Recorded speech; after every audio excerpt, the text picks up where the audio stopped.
इन दोस्तों बहुत बहुत स्वागत है। आज के वीडियो में हम बात करने वाले हैं कि आप 29 फरवरी को विज्ञान की कॉपी कैसे लिखोगे विज्ञान की कॉपी कि आपका 95 नंबर 95% बिल्कुल फिक्स हो जाए। आज की वीडियो में आपको अच्छे तरीके से बताएंगे कि आपको विज्ञान की कॉपी 29 फरवरी को विज्ञान की कॉपी कैसे लिखना है, सेम इसी तरीके से छाप कर आना है।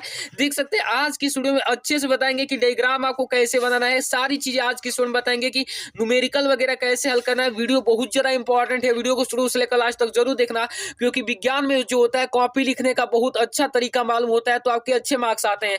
और इसमें जो होता है विज्ञान में ऐसे लिखने पर जैसे मैं बताऊंगा उस तरीके से अगर आप लिखते हो तो आपके बोनस मार्क्स भी दिए जाते हैं। बोनस मार्क्स 10 से 20 नंबर आपके अधिक दिए जाते हैं। तो आज की यह वीडियो आपके लिए बहुत ज्यादा इंपॉर्टेंट है, वीडियो को शुरू से लेकर लास्ट तक जरूर देखना। वीडियो को लाइक कर देना, शेयर कर देना दोस्तों में, और चैनल पर नए तो सब्सक्राइब भी जरूर कर देना, क्योंकि ये बहुत ज्यादा मेहनत से इसको मैं तैयार किया हूं।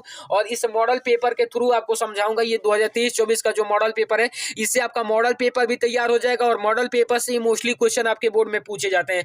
तो मॉडल पेपर भी तैयार हो जाएगा और ये भी पता चल जाएगा कि आपको बोर्ड में कॉपी कैसे लिखनी है विज्ञान की, ठीक है ना। तो वीडियो बहुत ज्यादा इंपॉर्टेंट है, शुरू से लेकर लास्ट तक जरूर देख लेना, यही आपसे रिक्वेस्ट है।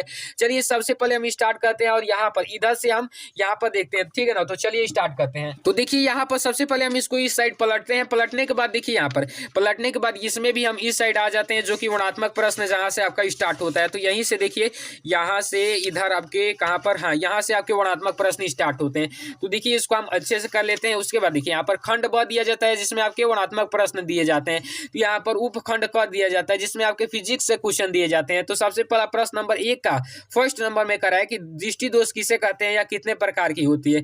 4 मतलब कि 2+2 यानी कि ये जो दोनों दिए हैं ये भी 2 नंबर का और ये भी 2 नंबर का है। तो ये क्वेश्चन आपका 2 नंबर का पूछा गया है। तो आइए देखिए इसको कैसे लिखते हैं। तो देखिए सबसे पहले हम लिखेंगे खंड ब, उसके बाद ब्रैकेट में लिखेंगे वर्णनात्मक प्रश्न, उसके बाद लिखेंगे उपखंड क, उसके बाद लिखेंगे प्रश्नोत्तर 1 का फर्स्ट नंबर का रहे तो फर्स्ट लिख देंगे, ठीक।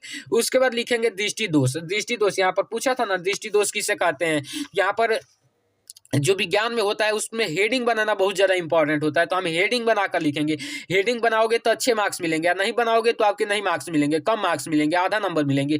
तो हेडिंग बना देना। सबसे पहले हेडिंग बनाना दृष्टि दोष, और इसमें लिखना कि जब नेत्र में प्रतिबिंब रेटिना के आगे या पीछे बनता है तो वस्तु स्पष्ट नजर नहीं आती। यह स्थिति तब उत्पन्न होती है जब नेत्र की असमंजन क्षमता प्रतिबिंब को रेटिना पर बनाने के लिए कम हो जाती है या पूर्णतः समाप्त हो जाती है, समाप्त हो जाती है। इसी को हम क्या कहते हैं, दृष्टि दोष कहते हैं। अच्छे से इस तरीके से लिख देना दृष्टि दोष के बारे में। देन उसके बाद यहाँ पर आपसे पूछा गया था कि इसकी कितने प्रकार की होती है। यहाँ पर लिख देना, हेडिंग बनाकर जरूर लिखना, ठीक है ना। हेडिंग बनाना बहुत जरूरी है, इससे आपका बहुत अच्छा मार्क्स आएगा। यहाँ पर लिखना कि दृष्टि दोष के प्रकार, इसमें लिखना कि यह 2 प्रकार का होता है। कितने प्रकार का, 2 प्रकार का। सबसे फर्स्ट में लिखना निकट दृष्टि दोष और सेकंड में लिखना दूर दृष्टि दोष। ये हो गया ना 2 प्रकार। अब चलिए मान लीजिए कि ये आपका 2 नंबर का क्वेश्चन था, तो यहाँ पर एग्जामिनर 2 नंबर देकर चले जाएंगे अच्छे से। उसके बाद यहाँ पर प्रश्नोत्तर पहला का ही दूसरा नंबर में यानी कि सेकंड में कह रहा है कि हमें आकाश में इंद्रधनुष केवल वर्षा के पश्चात क्यों ही दिखाई देता है, बताना है। तो देखिए यहाँ पर प्रश्नोत्तर फर्स्ट का मतलब सेकंड कर देंगे, यानी कि 1 का सेकंड कर देंगे। उसके बाद लिखेंगे जिस प्रकार प्रिज्म से प्रकाश गुजरता है तो वह 7 रंगों में टूट जाता है, उसी प्रकार जब बारिश पड़ती है और साथ ही धूप निकलती है तो धूप की किरणें बारिश की बूंदों से होते हुए जब पार होती है तो 7 रंगों में टूट जाती है, इसलिए बारिश के दिनों में इंद्रधनुष दिखाई देता है, ठीक। ये प्रश्नोत्तर फर्स्ट का सेकंड नंबर हो गया। इस पर भी आपको 2 नंबर अच्छे से एग्जाम ना देकर चले जाएंगे। बहुत बेहतरीन तरीका है इसी तरीके से लिखना बोर्ड में कॉपी, ठीक। चलिए यहाँ पर एक और क्वेश्चन यहाँ पर प्रश्नोत्तर 2 कह रहा है, इसमें भी 2 मतलब भाग दिए गए हैं। तो फर्स्ट नंबर में कह रहा है कि उत्तल लेंस को अभिसारी लेंस क्यों कहा जाता है, ये भी 2 नंबर का है। उत्तल लेंस को अभिसारी लेंस क्यों कहा जाता है, ये अच्छे से देखिए। प्रश्नोत्तर 2 का हम फर्स्ट कर देंगे और इसमें लिखेंगे कि भाई साहब उत्तल लेंस को अभिसारी लेंस क्यों कहा जाता है।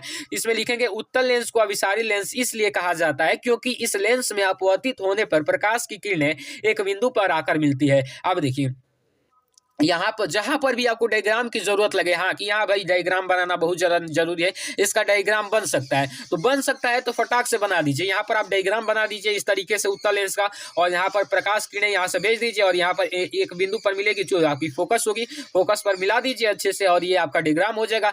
अगर ये डायग्राम नहीं बनाओगे तो केवल आधे नंबर दिए जाएंगे। 2 नंबर का है तो 1 ही नंबर दिया जाएगा। डायग्राम बना दोगे तो 2 में 2 आपको अच्छे से मिल जाएंगे, ठीक। उसके बाद देखिए यहाँ पर कह रहा है प्रश्नोत्तर नंबर 2 का सेकंड नंबर की अवतल दर्पण था उत्तल दर्पण के उपयोग लिखिए।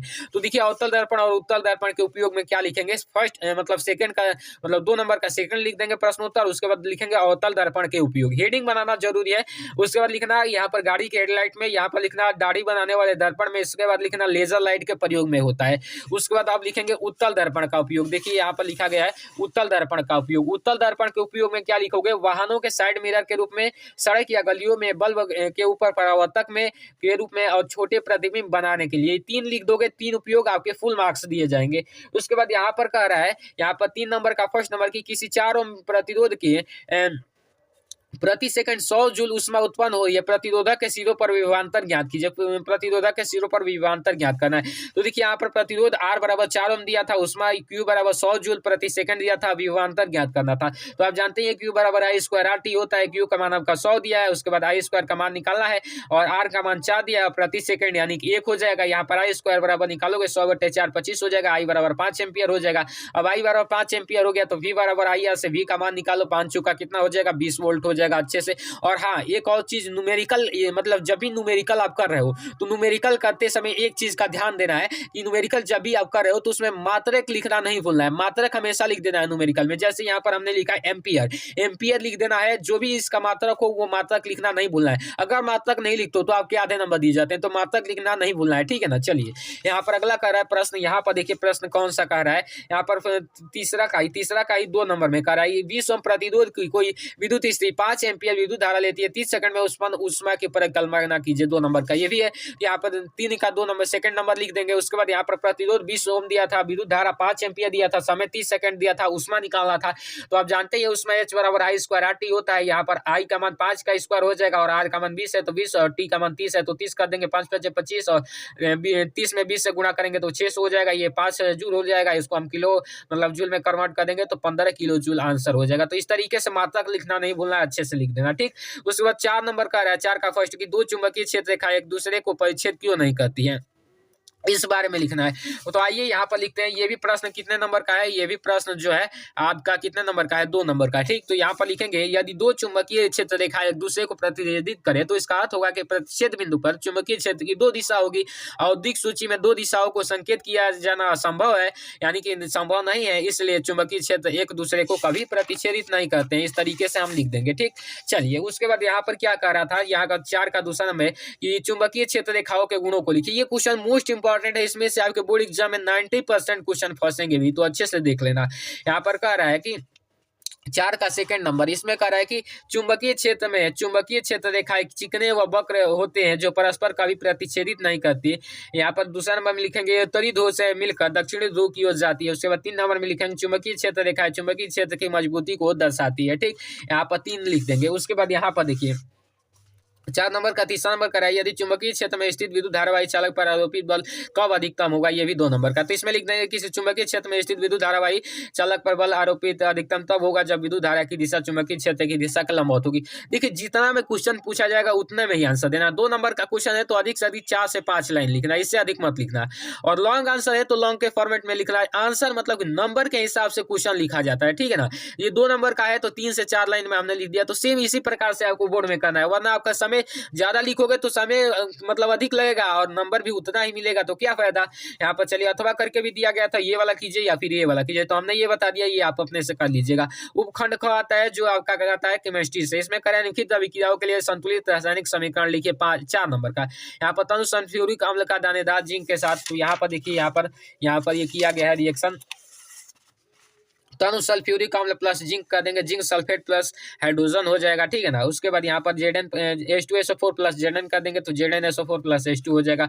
उसके बाद यहाँ पर कह रहा था कि तनु हाइड्रोक्लोरिक अम्ल का मैग्नीशियम पट्टी के साथ, तो तनु हाइड्रोक्लोरिक अम्ल का मैग्नीशियम पट्टी के साथ करा देंगे। यहाँ पर Mg plus H2SO4 MgSO4 plus H2 हो जाएगा। तो इसी तरीके से लिख कर आपको इक्वेशन बैलेंस करना है, आपका एक भी नंबर नहीं कटेगा। उसके बाद करें नाइट्रोजन हाइड्रोजन गैस के संयोग से अमोनिया बनता है, तो nitrogen plus hydrogen equal to ammonia लिखेंगे N2 plus 3H equal to 2NH3 हो जाएगा।